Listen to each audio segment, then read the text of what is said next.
But thank you all for joining in. We just want to close out the year with someone super special to us, Vahe and Aline, which you will be able to meet very soon. But first, we want to do some housekeeping, which is very important because we made some huge waves in the impact in the industry this year as Lady Titans. And there are some thank yous for all of you for joining us and, really bearing with us as we grow and learn as a group as to how this got started. Again, this group started with 3 and we're now almost at 1,400. So I really want to give a special thank you to our board members for Lady Titans. So Angie, Ashley, Danielle, Renee, Turquoise, Sid, Jessica, Lauren. There are so many, Ashley, there's Stephanie Postel. There are so many people behind this group really leading and taking their charge. And we really appreciate you all trusting in us and growing with us as we continue to take off. So we want to go ahead and celebrate some of our awesome wins this year with you, because you all are a significant part of how this happened. So we grew our membership by over 43%, which was amazing, awesome.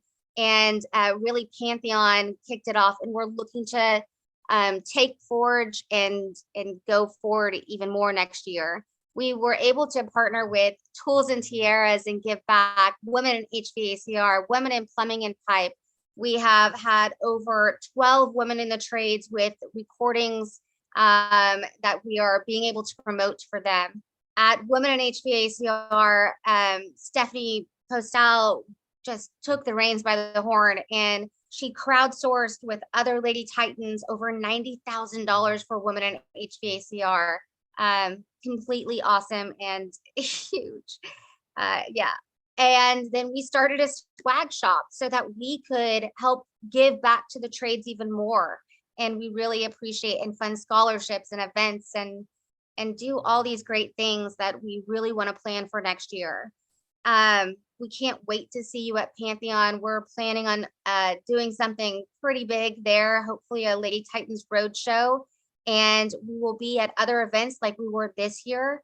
And if you see us, just come by and say hi, because we are so excited to meet you. And for those that we have met, we just are so grateful for you. So with that, I'm not going to keep talking any longer. I just wanted to say thank you to everybody. And from the bottom of our hearts, it's been an amazing year and we can't wait for 2023. So to kick this off, we are having a fireside chat with Vahe, and Aline is going to be the host. Aline is this most magical, beautiful person, and Vahe is this brilliant, awesome guy that we all know. So I will give it to Aline. Thank you so much, Sarah. All right, I like to start all of my all company meetings with the whole good morning, good afternoon, my fellow Titans, but I get to modify it a little bit. Good afternoon, my fellow Lady Titans. It is truly a pleasure to be here with you all. I want to thank Danielle, Sarah, and Ashley for inviting me to be a part of today's meeting, in fact. So for those of you that don't know me, my name is Aline Arustamian, and I have been with ServiceTitan going on 7 years now. It'll be 7 in February. Some of you may recognize me from the first 3 Pantheons as the frolicking MC who made fun of Ara and Vahe any chance that she got, while being forced to wear coveralls that were clearly not made for my figure. If you've seen me in person, you know exactly what I am talking about. I've had the pleasure of working with both of our co-founders closely in my time here at ServiceTitan as their direct support, along with helping maintain our core values and culture globally. I've seen the company grow from under 100 employees to over 2,500 strong, not to mention serving the thousands of hardworking men and women of the trades. It's been an honor to serve our customers, and I look forward to many more years to come. So Lady Titans, I know y'all know this, but I'm just going to give a little bit of a background, is an international community of women partnering with ServiceTitan focused on cross-collaboration that empowers women in all trades to stand in their strength and presence and use their voices with confidence, no matter what room they enter or what table they're seated at. The Lady Titans community offers a safe place for women in the trades to be seen, heard, and known. believing that together we are better. And remember that thing that I said about having a seat at the table? Well, guess what? We create our own table and lead the conversation with knowledge, passion, intent, and purpose while celebrating one another in a male-dominated industry. My plan was to be decked out in head-to-toe Lady Titan swag. I ordered myself a beanie, a sweater, a mug, a pop socket, pock socket, whatever those things are called for the back of the phone. The items unfortunately did not arrive in time, but that doesn't mean that I will not be wearing my swag every chance I get when they do. Today, I have the pleasure of sitting down with ServiceTitan's very own co-founder and president, Vahe Kuzoyan. Now, the man needs absolutely no introduction, but I'm going to give him one anyway and make him uncomfortable, because why not start this meeting off on the right foot? Vahe is known for his love of cat t-shirts and reimagining everything. Born in the trades, Vahe grew up watching his father, a plumber, work long days in the field and long nights back home managing the business. He witnessed his father work tirelessly up the rungs from a service technician to the proud owner of the trades business he was working for. But here's a fun fact that not everybody knows. It wasn't just his father who took on running that trades business, but his mother as well. I think we can and should call her the first Lady Titan, unbeknownst to her at the time, of course. I won't go through the rest of his bio because we'll cover aspects of that in our conversation, but I wanted to make sure I made mention of his mom, as I will be bringing her back up later on. Vahe, thank you so much for agreeing to be here today and be harassed by me. The goal of today is to have a fun, informal chat, and I'm going to ask you some questions, and we will get to know you a little bit better. And fun fact to everybody that's on this call, Vahe has no idea what I'm going to be asking him. The questions were not shared ahead of time, so it's really going to be an authentic conversation. We're going to break it up into 4 parts: child Vahe, college Vahe, present day Vahe, and Vahe's thoughts about women in leadership. So let's jump right in and talk about you as a kid. But I guess before we do, would you like to say hello? Hello, everyone. Here I thought I was just unprepared, but it turns out that it was by design that I didn't get the questions ahead of time. So it's good that it's intentional, but I'm happy to be here. Super proud of this group and what it's been able to achieve, and looking forward to hopefully not too painful conversation, Arlene. Never, I would never. It's going to be so fun. You're going to want just it to continue, past the hour. So I'd like to start about your family background, growing up in the trades, and more importantly, if you obviously want to talk about your family background, but what was the catalyst that compelled you to build a solution for your family's business? And I want to know the why from your inner child's perspective. So if you can dig deep and try to remember that, if something really hits home and sparks that answer. Oh boy. Okay. So just quick background. I was born in Armenia, came here as a kid when I was 6 years old, and had a real kind of front row journey to, your typical immigrant story. Coming in, dad did a bunch of odd jobs. Fun fact about how my family ended up buying the business and then eventually creating the problem that I attempted to solve with Ara. So my dad was, as Aline mentioned, working for a plumbing business. He was a service technician. And we became friends with the owner. They were neighbors of ours. And one day they casually mentioned, the owners did, that they were going to move to Montana. And my mom was the one who actually was like, if he moves, he's not going to run the business remotely. He's going to sell it. So if he's going to sell it, let's try to do it. And my dad was, let's say, not the most risk-taking personality. So he's like, no, that'll never happen. He'll never sell it. And so sure enough, one day the owner walks in and says, we're moving. And so I can't run the business remotely. And so I'm going to sell it. No, I'm sorry. When my mom made that insight, she said, let's go talk to the owner before and say, if you are going to sell it, please give us an opportunity to have a chance at buying it. And so sure enough, he came in, he said, I'm moving, you're right, I was going to sell it. So if you want to buy the business, go ahead and buy it. And so the offer was, the terms were we needed to come in with $40,000 as a deposit to buy the business. And this was, we had nothing close to 40,000, not even close. And so my mom, who's a social worker, happens to be just talking to her coworkers one day about the situation with, her husband's employer, blah, blah, blah. And one of the coworkers that she's talking to just overhears. And then that night, the coworker, kind of provoked, no one asked for anything, shows up, puts 40,000 cash on the table that he'd been saving for 10 years in order for us to buy the business. And so then, what that did was then it created this situation where we were now business owners, and we had to like pay back this debt that was, the rest of the purchase terms and so on.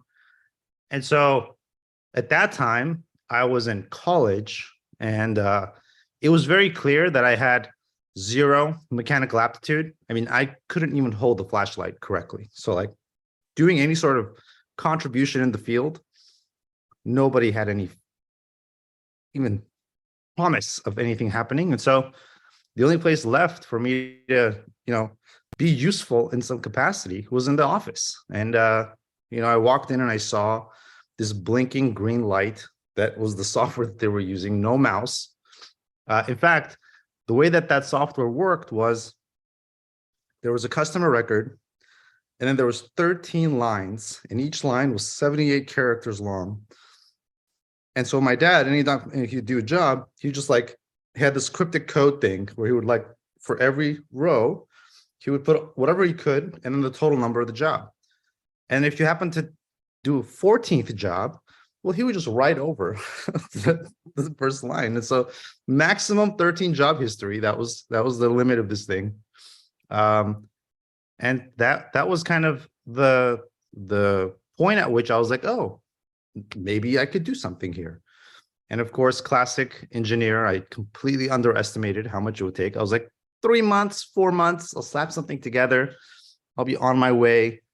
Fast forward, I don't know, 16 years now, still working on the same problem more or less. But anyway, that's how the whole thing got started.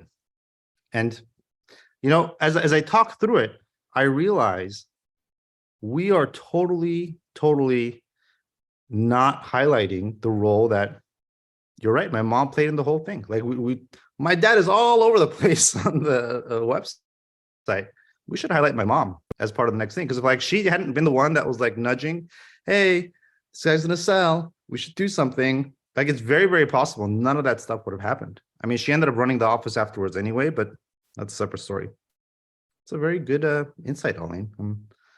Well, thank you. Which you're leading perfectly into my next like set of questions about your mom, actually, and the working relationship between your father and your mother. What did she contribute to the family business other than being like, they might sell it, we should consider buying it?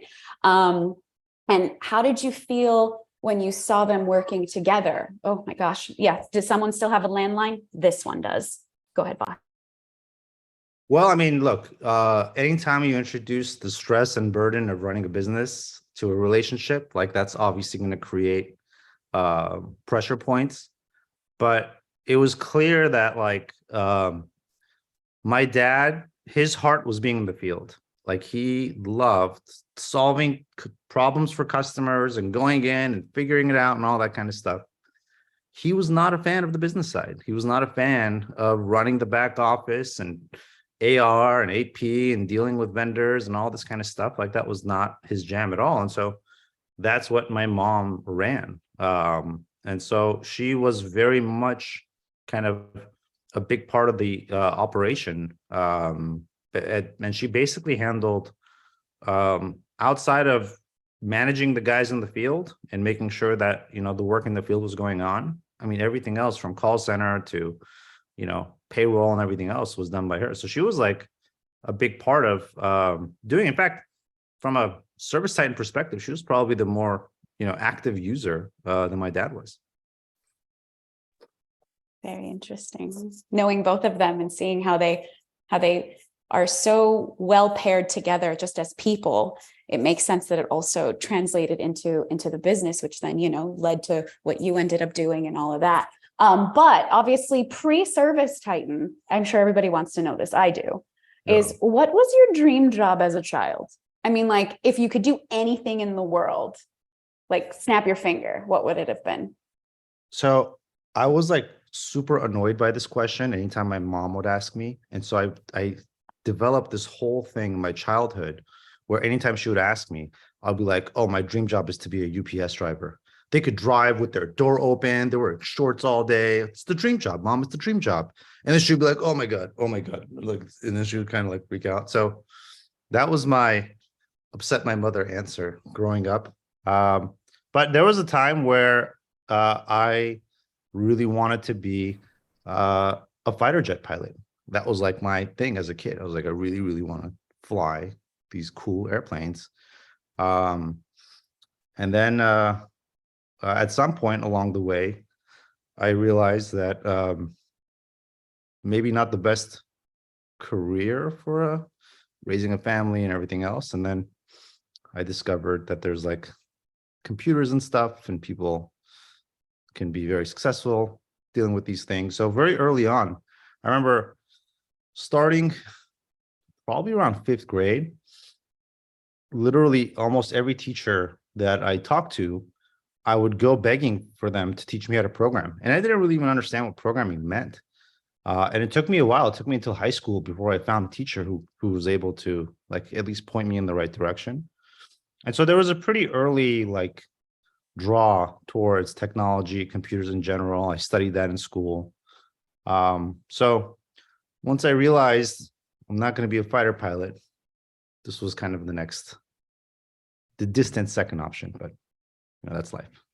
I like that. I think we've all probably had some form of, what can I say to panic a family member? I had a similar one, and the irony, you'll get it, it'll be the butt of the joke at the end, was my grandmother used to always ask me the same thing. Hey, are you still singing? Are you still studying music and voice and all of that? She supported me. She came to everything that I ever did, but it was like that's not an actual career aspiration, right? Like you're going to do something else, like maybe a doctor or a lawyer or something like that. And I used to hate it when she would ask me that. And finally, I remember I was a sophomore in college and I was like, oh, I'm going to get her so good. Oh my God, she's never going to ask me this question again. And she brings it up again when I go to visit her, and I go, Grandma, I know exactly what I'm going to be. It's done. I'm moving into that immediately, like starting next semester. She goes, what is it? She was all excited. She was like, plastic surgeon. Is that what it's going to be? And I'm like, no, I'm going to be a plumber. Full circle. Full freaking circle. And the best part is she stopped and she was like, and then she was silent, and I go, I've killed her. I've like, this is it. This is how she goes. And then she goes, they make really good money too. Okay, that's fine. Like she just totally like, classic and full circle.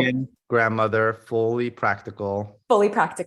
And full circle. I'm now, working at ServiceTitan. So just beautiful full circle. But then you were talking about like, well, you realized, okay, being a fighter jet pilot was not necessarily going to be the thing. You started studying computer sciences in school and all of that.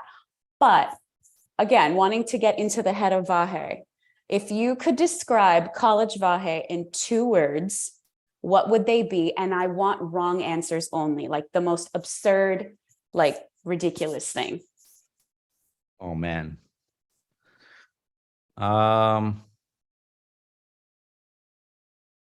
Poor haircut, maybe. Probably a way to go.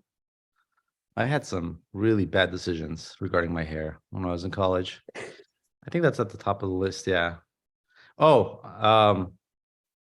I don't know what 2 words would be to describe this, but I was like 2.5 years into college, and I'd come in with a bunch of credits from high school and stuff, and I was literally a semester away from graduating, and I was not ready to leave. I was gonna graduate with a minor with a degree in business, and I felt totally useless. I was like, I can't do anything useful with this degree.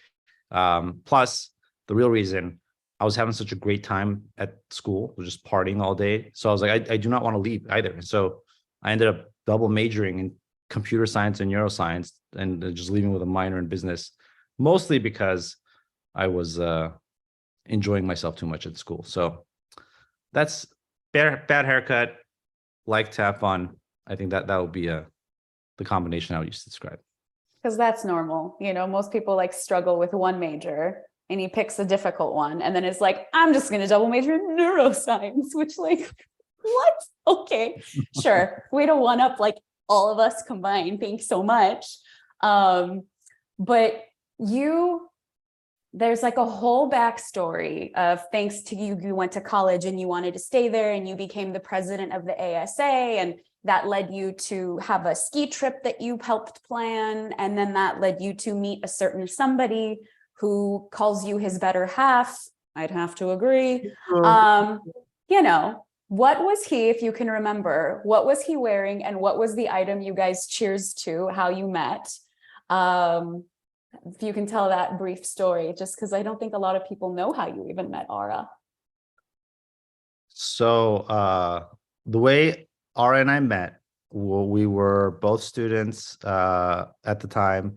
I was at USC, he was at Stanford, and I was the president of the Armenian Student Association at USC, and we had like a lot of Armenians, like relative to Stanford at least. And so there was, I don't know, a few hundred people in the ASA at USC, and Stanford had like 11 or something like that. And so we were like, why don't we just invite the Stanford kids too? Like they're so lonely, they have nowhere else to go. It was like a pity move, to be honest with you. We just felt bad for them. They were just all lonely.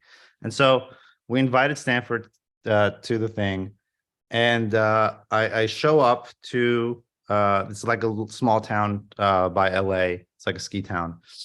And so I pull up, and then Ara pulls up next to me. And we happened to open the doors at the same time, and we banged. It was like we banged into each other. And it was very clear. We both like paused, and we were like, all right, this is going to end badly, or we're going to be able to like diffuse. It was clear, like it was going to. So we were both, I think, cool heads prevailed. And so we started being friendly and talking and whatever. And I don't remember exactly what he was wearing, but I have a high degree of confidence it was something obnoxious. Like for sure, it was something unnecessarily nice and unnecessarily like grand, and believe it or not, he's gotten much better now. Like he was way worse before. So he was, I'm sure, immaculately dressed to whatever the fullest possibility looks like when you're pulling up to a college ski weekend. I remember the conversation we had was unreal because, you know, we ended up talking and it was like, oh, you computer, I computer, blah, blah, blah. But it turns out his dad's a contractor. He is building a program to solve a problem that his dad also had. And we just happened to meet at the same time when we were both building this thing to solve for our contractor dads. And so there was definitely this like moment of like, it was just like jarring to a certain degree that it was that similar, right? Like it's weird enough just to meet another programmer, but to meet somebody else that was working on the same part of the same network, whatever. So there was an element of like, hey, we should talk after, because none of us had brought, we were irresponsible college kids. So no backpack, no computers, nothing. We were just there for one purpose only, and it was not skiing.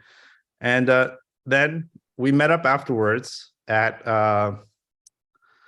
what's that restaurant on the hill in Burbank? Castaways. Yeah, Castaways. We had this amazing view. So Armenian. Laptop. We were showing each other, and they were like very similar. And so we were like, hey, this might be a sign. This might be a sign we should like try something. And that's how it started out.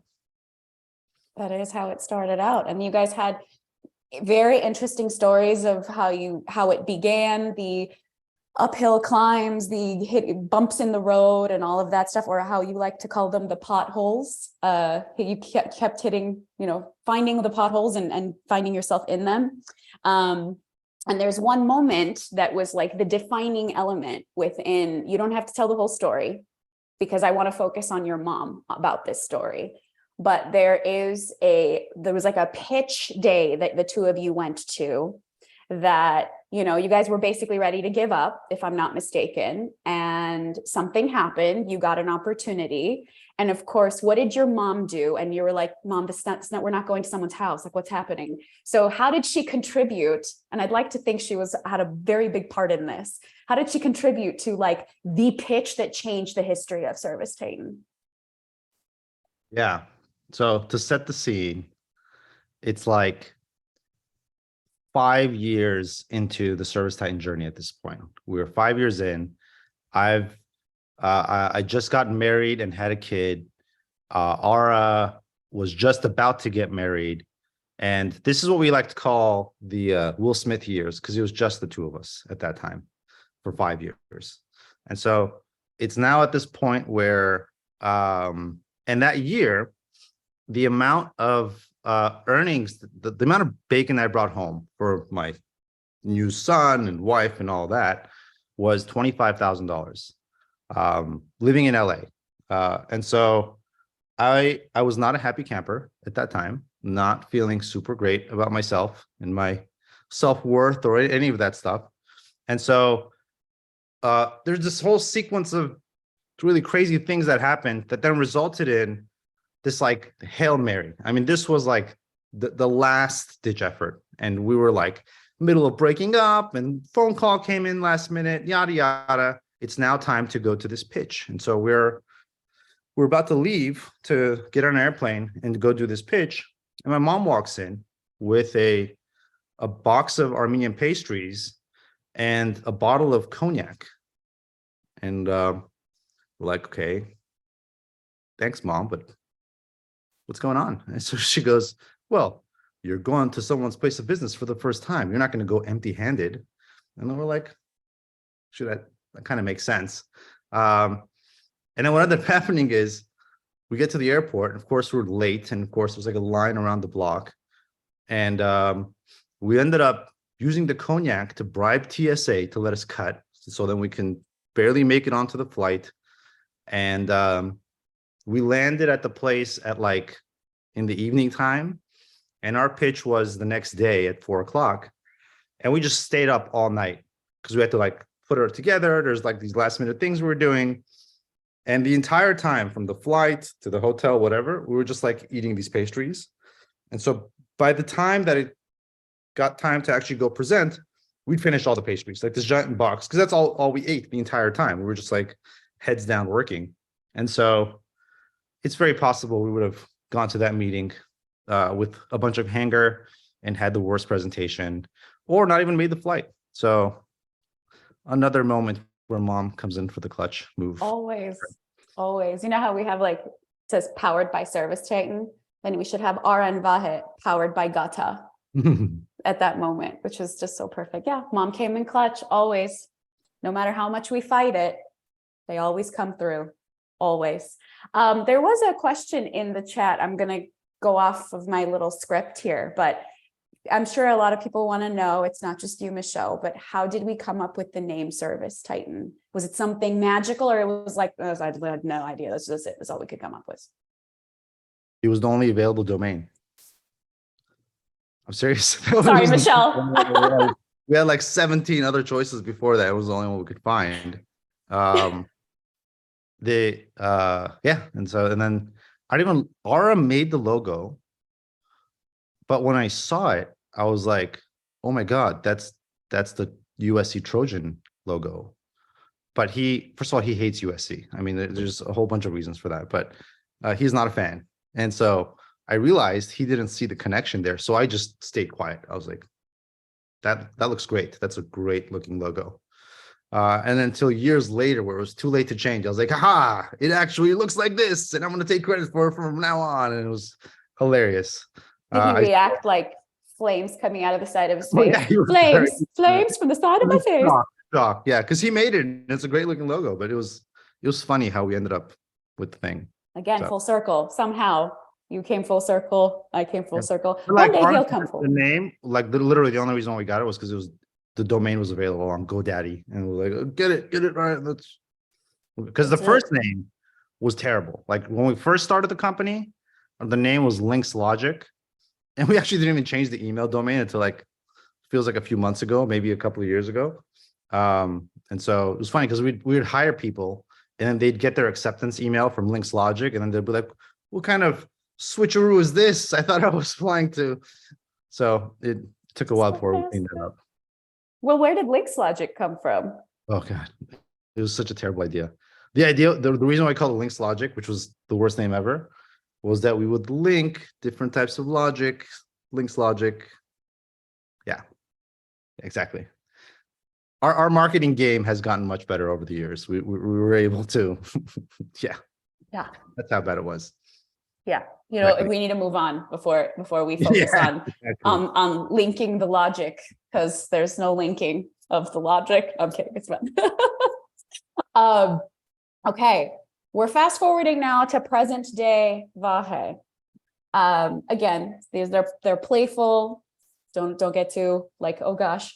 What is the and you don't have to show it, you can totally lie, but what is the last photo on your phone that you took? I don't even know. Yes, It's probably screenshots of Chat GPT-3. Yeah, that's exactly what it is. I don't know if you guys have played with this thing, but it is amazing. Amazing. It's the AI. Go ahead, just give it like a 2-second explanation. You know what? Let's keep going. I'm going to show you guys with an example. Okay. Perfect. So give me Perfect. a minute to set something up. I'll show you. Okay, perfect. Then, okay, while you're going to figure that out. So we talked about your mom, who was a big benefactor in all of this, from your growing up and helping your dad actually buy the business and building the business, running the business, raising your brother, all of that stuff. But there's another woman that's also in your life, and that would be your powerhouse of a wife. You know, attorney extraordinaire, has birthed and raised 3 beautiful children, all of that stuff. If you had to pick 3 words that described Ruzan that started with the letter M, what would they be to describe her? M?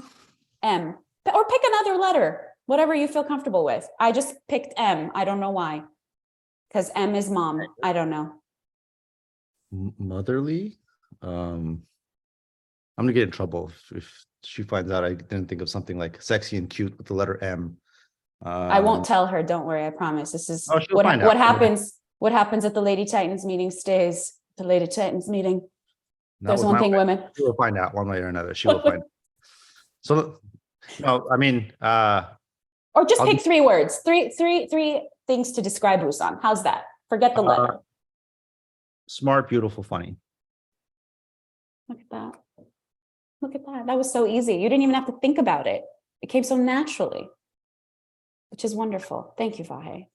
Because she is, and she was a big part of your journey as well, right? I mean, she was there pretty much from the beginning and has been with you, right? Oh yeah, I mean, we were together when we founded the company. We got married a few years after we started it, but you know, during the Will Smith years, like she was the breadwinner of the house. I mean, she was working as a government attorney and making 3 times as much money as I was during those times. And so like she paid for the bills and everything else while I didn't for those first few years. And so, yeah, if I didn't have her support and, you know, both financially and then we had our son, and then we have 3 kids all together, and she's definitely carrying the load there. Like I'm barely doing anything really. So she's definitely, if I didn't have her as my rock, then there's no way I would be able to do and focus and, you know, do what I do well without that, for sure. Sending her this recording to be like, listen, totally unscripted, off the cuff. This is Vahe. Happy holidays. But your children, you have 3 kids. Are they studying anything pertaining to computer sciences? Are they being educated in the trades? Is that something that you think needs to be done from a young age? Like, how are they growing up? So one of my biggest fears was that I'm able to, well, because of the journey that I had, what I've always felt was really important was just kind of seeing that firsthand view of the struggle that my parents went through. And my biggest fear when, raising my kids, especially recently, was like, I could give them all the stuff that I got that I didn't have when growing up, but maybe I can't give them the most important thing that I actually got, which was kind of seeing the struggle. So I try to compensate for that by causing artificial struggle for them. No, I'm kidding. But what I try to do is make sure that they kind of know the story really well. They see kind of all the hard work that, my parents had to do, my wife's parents had to do, just to give us the opportunity to, go down a different path. And so I try to make sure that they're very aware of like what their grandfather did, and how hard this whole thing was, that none of this just happened out of thin air. And then what I focus with them is really like, of course, when the world, when you're a hammer, the world is nails type of a thing. Like I have a very strong opinion that technical competency is something that's very important. So for example, I consider learning just basic programming to be similar to reading and writing, or what you would think of like as basic math. So like all my kids, since they were 5, I took them to like, there's, these places all over the place now that are coding places for kids, and robotics and stuff like that. So that's something that's very important to me, where I spend a lot of time with them. And it's kind of the way in which I end up spending a lot of time. Whereas Ara's athletic and he plays soccer, and that's what he coaches with his kids. I code with my kids, and that's how we spend time. And then recently, my youngest, who's 7 now, has now kind of gotten to the point where we're doing these, like we play Minecraft as a family, and then we'll go on missions together, and everyone's yelling at each other. You screwed something up, and I make one of them like the leader, who's then giving each other work and all this kind of stuff. So it's the way in which I spend a lot of time with the kids, just in some way, shape, or form around the technology side. But yeah, it's a big part of my life. Love it.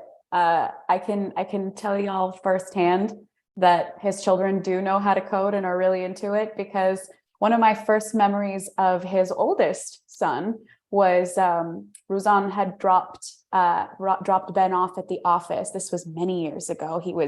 What is he, 11 now? 10 or 11 now, I think. 11. I think he was probably his youngest age. I think he was probably like 7 years old when I first met Ben. And he came up to me and he was like, "Can I ask for a laptop?" And I was like, you're 7. Like, why do you know what a laptop is? Okay. So like, I go get him a laptop, and he starts to he puts himself into a dark room, very similar to his father, and is like on the computer, and he's coding and doing all this stuff. And I go up to check in on him, and I was like, "Hey, Ben, how you doing?" He was like, "Nothing, just coding." And, again, I was like, "Dude, you're 7. Like, what are you coding?" And he reluctant, and he was like, "Ugh," because he knew, he was like, "Oh, what a noob. She's not going to know what I'm talking about, but fine." So he turns the laptop, and he was like, "So you see this dog?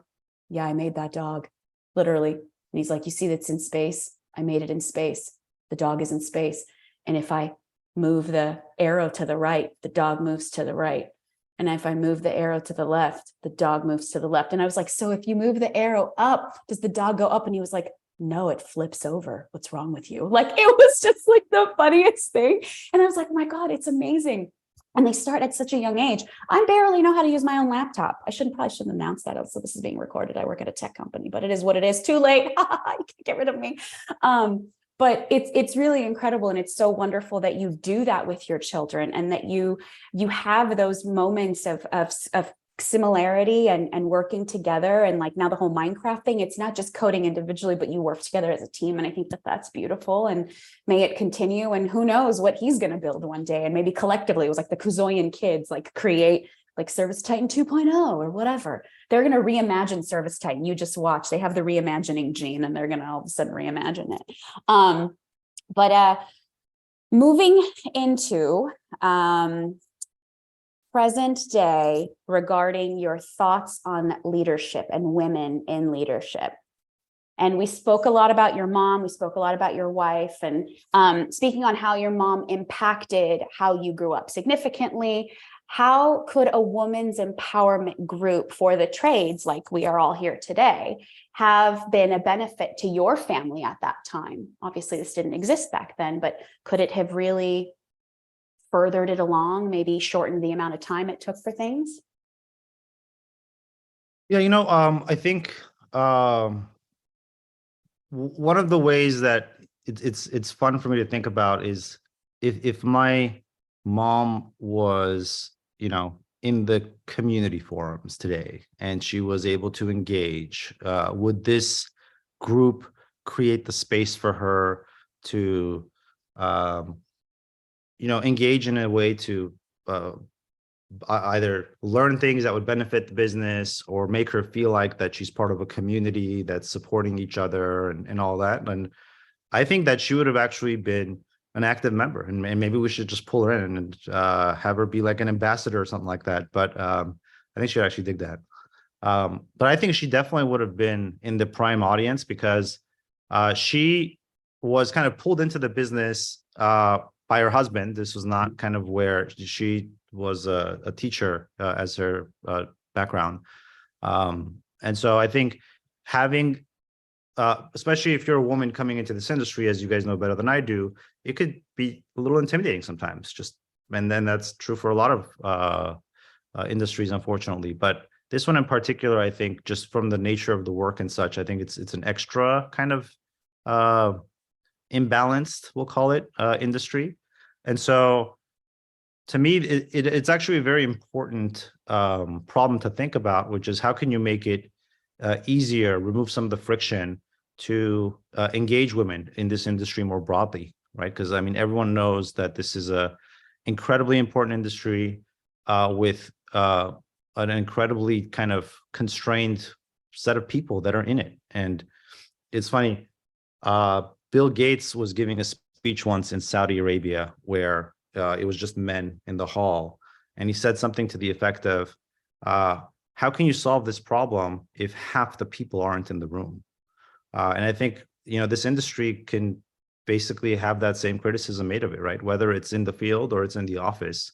To me, being able to bring more women into the trades is actually like one of those big strategic unlocks that is in everyone's interest to figure out and how to make it.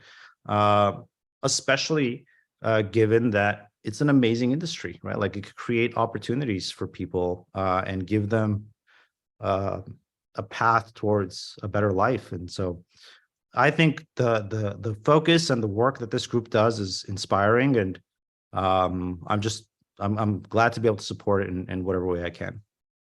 And on that note, going back to ChatGPT-3, so I'm gonna show you guys what this thing does, and I've been like obsessed with this ever since it came out like a week ago. So here's what I put into the prompt. Okay, here's what I put in. I said, LadyTitans is an amazing group that has accomplished a lot for women in the trades. The way they support each other and create opportunities for women is inspiring. Write a poem in Old English to celebrate them and wish them well. Okay, so this is what I put in. Here's what it came out. Hail to the LadyTitans, women of strength and might. Their deeds are noble and their hearts are pure and bright. In trades they flourish, defying the odds. Their work is skilled and their spirits are not bowed. May the gods grant them favor and blessings from above. May they always find joy in their noble work and love, for they are a shining beacon in a light in darkest days. The LadyTitans stand tall for women's ways and ways. Think about what just happened. I had to get off mute and slow clap this. Right? So there you go. That just happened. And like, I've been doing that for like days. And the kinds of things you could get this thing to do is just on a different level. But okay, you have to screenshot that. That's going to be the most recent photo in your phone. and you have to send that to Danielle, and they're going to have to find a way of incorporating the old English poem that was curated by Vahe Kuzoyan's question into the AI bot. That's wild. See? Wow. You didn't think I would be reciting a poem in Old English about Lady Titans, did you? No, Another surprise. another surprise. You are one with the zingers. Which means, I mean, like, where will you be in 5 years? I mean, like, what you constantly keep surprising all of us. Like every 5 years, it's like a new version of Vahe starts coming out, which then I think everybody on this call can very much appreciate everything that you said about, you know, even going back to Bill Gates's comment about how can we really further this along if half the people that need to be here are not in the room. So, you know, getting the word out about women in the trades and supporting women in the trades is very critical, because it will be stunted if it's not. There's so much goodness, there's so much knowledge that women can bring to the trades and to further it along. What do you think the role of women will be in the trades, or what do you think, what role will women be playing in the trades in 5 years if we continue on this trajectory? I mean, I think across all the various opportunities and personas, to me, all of them ideally should be having way more representation of women, especially the ones that have the greatest imbalance, right? So, you know, accounting, for example, it's actually not too bad. In fact, in my experience, at least, it's almost more women than men usually in the back office. So I think it needs to be very specifically focused there. But to me, where I would hope to see the most kind of needle moving activity would be on the business owner persona. Like, to me, that's where the greatest opportunity exists. And I think to create kind of the space for that, then we do need to have more on the technician side as well, because like that's usually the kind of stepping stone to eventually starting your roles, although not always. I also think just in terms of management and leadership, there's a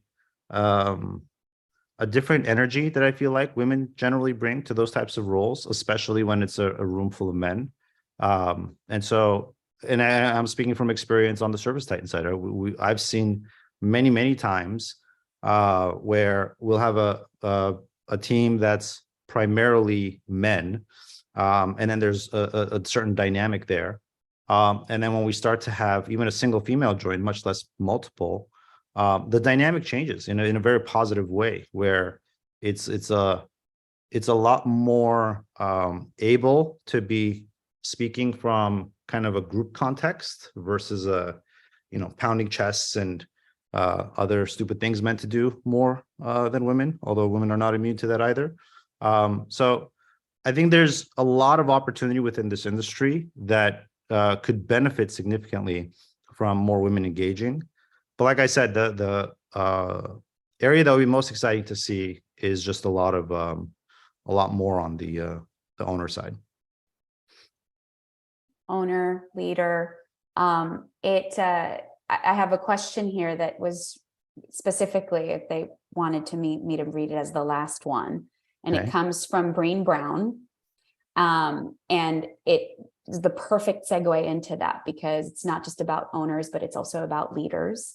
And they would like us to end with this before I move into the closing remarks, or if you have any closing remarks, is what about the way, this is a complex question, so I can read it again. What about the way people are leading today needs to change in order for leaders to be successful in a complex, rapidly changing environment where we're faced with seemingly intractable challenges and an insatiable demand for innovation? It's a lot to digest. I know. I can read it again. I was reading it and I got confused. But, would you like me to read it again? No, I think I got the gist of it. I feel like there's a lot of change that's coming. if I think about the way the world looks today and the way that the world will likely look in the not too distant future, there's significant change. Like we really are scratching the surface from almost every dimension. And if I had to think about what we need as part of that change, to make it better, more equitable, all that good stuff. The one part that really jumps out at me is I feel like not only is there a lot of we'll call it technical change that's underpinning all of that, but at the end of the day, you're dealing with people, and change is hard. And so I think my answer to the question, to get to the point, would be empathy. I feel like we need to be operating with a higher level of empathy. And I think if we can increase that aspect of it, a lot of other problems I feel like could get a lot better. Whether it's empathy around how a particular aspect of a work environment makes it more welcoming or less welcoming for people to be able to do their best work, or it's empathy about, I think everybody has their own unique way in which they suffer throughout the day or throughout their life, and just being able to see that and just use that to be the driving source of more compassion, being able to handle that change. I feel like that's going to be really important over the next years, decades to come, because the degree of change is actually going to be huge. And so being able to manage through that in a way that allows us to be treating us as humans, and being more thoughtful and compassionate, I feel like is going to be really important, because without that, it's going to be pretty heartburny if we don't have a meaningfully higher level that we're operating at. Very important point that I think a lot of times, especially in business, in the professional realm, we forget. Because, you talk about, okay, we got to, like, what's the bottom line? We got to make sure we hit our numbers, or it's all of these things, this quota, and what are those KPIs and all of that. And it's not on purpose. It's just, it happens naturally that human element and the emotional connection to people sometimes is forgotten or lost. And it's a very important point that I think we all needed a reminder on. So thank you. And I mean, what a beautiful way to end this. I don't think that there is a better final remark, but if you do have anything, we would, of course, love to hear from you. And I want to thank you on behalf of not only myself, thank you for taking thank you for having the patience and the smiling through the crazed questions and all of that. To answer some of the questions in the chat, no, I am not related to Vahe. Vahe is not related to me. If we were, one of us may have killed the other one. I don't know. I'm not sure. But no, I just happened to meet him when I started at ServiceTitan. I've gotten to know him and his family over the years. So it's a blessing. And I kind of wish I was related to him at this point. But thank you on behalf of LadyTitans. Thank you, Vahe, for answering my questions and for being such a good sport. So if there's anything that you'd like to say, please, by all means, the floor is yours for one final moment. Well, I wish I had a poem I could read to you again about the closing remarks, but maybe for next time. But what I would say is I appreciate the kind words very much. Thank you. And this was really fun. I really do admire this group. I think the work that you girls do matters, and really inspiring to play some small role in helping kind of the bigger mission in terms of empowering the trades and making it more accessible, equitable, and all that good stuff. So please carry on and continue the good fight, and just know that you have a lot of people cheering you on from the sidelines. That is very true. And the ladies asked me to end with a song. I will not sing the whole thing. I also don't have a full voice for it, but There's one song in particular that has come to mind when it pertains to any time I think about y'all and everything that you do. And it is Unstoppable, because that is what you are. And I wish you all to remain unstoppable, no matter what trials and tribulations may be. Continue to find your voice, continue to find yourselves at the tables you need to be at, sharing where you believe the betterment can come in anything, professionally or personally. So remember, always put your armor on and be unstoppable. So I put my armor on, show you how strong I am. I put my armor on, I'll show you that I am. Because we're unstoppable. We're a Porsche with no brakes. We're invincible. Yeah, we'll win every single game. We're so powerful. We don't need batteries to play. We're so confident. Yeah, we're unstoppable today. Unstoppable today. Unstoppable today. We're Lady Titans and we're unstoppable today. I mean, that's really what it is. Just be unstoppable. Don't let anyone bring you down.